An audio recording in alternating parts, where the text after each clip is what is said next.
আরে কি গো পল্টুদা, তোমার শেষ পর্যন্ত বাসন মাজতে হচ্ছে?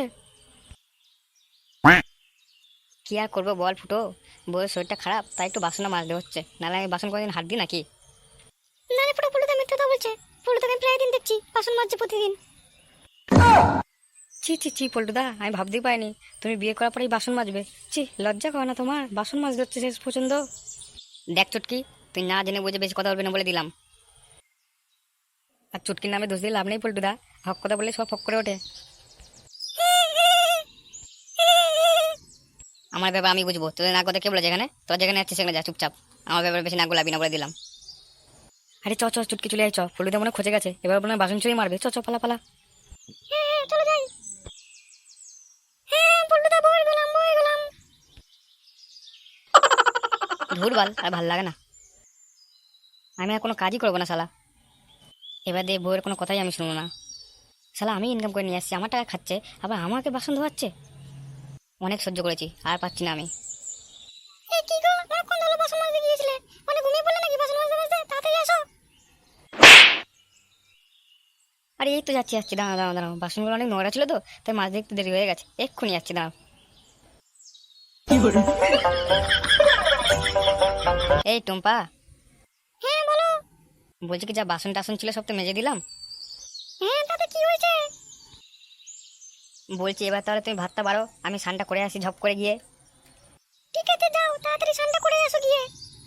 আর পুকুর পাড়ে দেখবে কয়েকটা জামা কাপড় রাখা আছে, ওগুলো আসার সময় কেচে নিয়ে আসবে। কি হলো, মুখটা আমার ভাঙে পচার মতো হয়ে গেল কেন তোমার?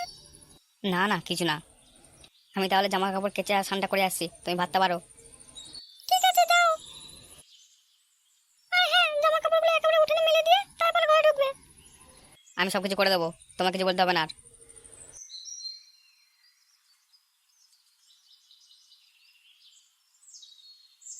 আর জীবনে বেঁচে থাকার ইচ্ছাই নেই কোনো। কি করবো শালা, কিছুই বুঝে উঠতে পারছি না। এই বইয়ের জ্বালা জ্বলে পুড়ে মরার থেকে এই পুড়ে ডোবা অনেক ভালো। কিন্তু শালা আমি তো সাঁতার জানি, এই পুড়ে ডুবলে তাই মরতে পারবো না, সাঁতার করে ঠিক উঠে আসবো। তাহলে কিভাবে মারা যায়, কিভাবে মারা যায়? একটা ভালো আইডিয়া এসছে মাথায়। ওই যে ওই বিল্ডিংটা দেখা যাচ্ছে, ওই বিল্ডিংয়ের ছাদ দিয়ে লাফ মারলে শিওর মরে যাবো আমি। কিন্তু ওই বিল্ডিংটা তো অনেক উঁচু, ওই বিল্ডিং দিয়ে লাফ মারার সময় আমার অনেক ভয় লাগবে। অন্য কোনো বুদ্ধি করতে হবে একটা আমার মরার জন্যে। আমি যদি সারা টিন লাইনে শুয়ে পড়ি তাহলে খুব তাড়াতাড়ি মরে যাবো। এই বুদ্ধিটাই ভালো, তাহলে এটাই করবো। কিন্তু সেটা টেনে মরলে আমার হাড্ডুগুড্ডিতে সেটা আমার বউ খুঁজে পাবে না। না, টেনে কেটে মরা যাবে না। কীভাবে মরবো পরে নয় ভাবা যাবে, অনেক সময় পড়ে আছে। আগে শালা তাড়াতাড়ি বাড়িতে যাই, নাহলে বউ ভাত দেবে না। আরে ও বউ বউ, কি হলো? ওঠো, উঠে ভাতটা দাও। উফ, সকাল সকাল ঘুমটা ভাঙিয়ে দিলে তো। এটা সবাই খেতে ঘুমিয়েছিলাম, তোমার জন্য ঘুমানোই যাবে না কোনোদিন। তা বলো, ডাকলে কেন তুমি? কি দরকার বলো? বলছি জামা কাপড় তো সব কেচে দিলাম, স্নানটাও করে আসলাম, এবার তুমি একটু ভাতটা দাও, খাই, খেয়ে দিয়ে একটু ঘুমাই।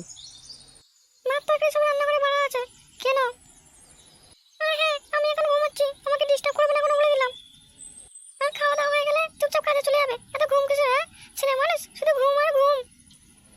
বলছি কি, সকাল দিয়ে তো অনেক কাজ বাজ করলাম, গা হাত পা অনেক ব্যথা হয়ে গেছে, একটু ঘুমিয়েই কাজে চলে যাবো আমি। তুমি এখন আমার কোনো কথাই শুনবে না। বুঝতে পারছি আমি কি হচ্ছে। অন্য কোনো লাইন চলছে তোমার হয়তো, তাই তুমি এখন আমার করে কোনো কথাই শোনো না। ঠিক আছে, শুনতে হবে না, আমি আজই বাবু বাড়ি চলে যাবো। আরে শোনো, তুমি রেগে যাচ্ছ কেন? আমি তো এমনি বলছিলাম। ঠিক আছে ঠিক আছে, আমি খেতে কাজে চলে যাবো তাড়াতাড়ি করে। ঠিক আছে, তাহলে কাজে থেকে আসার সময় আমার জন্য একটা শাড়ি কিনে নিয়ে এসো। ভালো কোনো শাড়ি নেই যে পরে একটু মেলায় যাবো? আরে কেন গো, কি হলো? এই তো আগের সপ্তাহে তোমার একটা লাল রঙের শাড়ি কিনে দিলাম। এই আগের সপ্তাহ মানে 7 দিন হয়ে গেছে, ওই শাড়িটা পরেই তো আমি আগে মেলায় গেলাম। একই শাড়ি যে পরে যদি আমি প্রতিদিন মেলা যাই তাহলে লোকে আমার কি বলবে? আমার গরিব, শাড়ি টাড়ি নেই আর। বেশি কথা না বলে আগে শাড়ি কিনে দেবে কিনা বলো? আরে বাবা ঠিক আছে ঠিক আছে, আমি শাড়ি কিনে নিয়ে আসছি তোমার জন্য, কিছু ভাবতে হবে না, তুমি নিশ্চিন্তে ঘুমাও। ঠিক আছে যাও, আর শাড়ির সাথে কানের দুলও নিয়ে এসে একটা মনে করে কিন্তু। ঠিক আছে ঠিক আছে।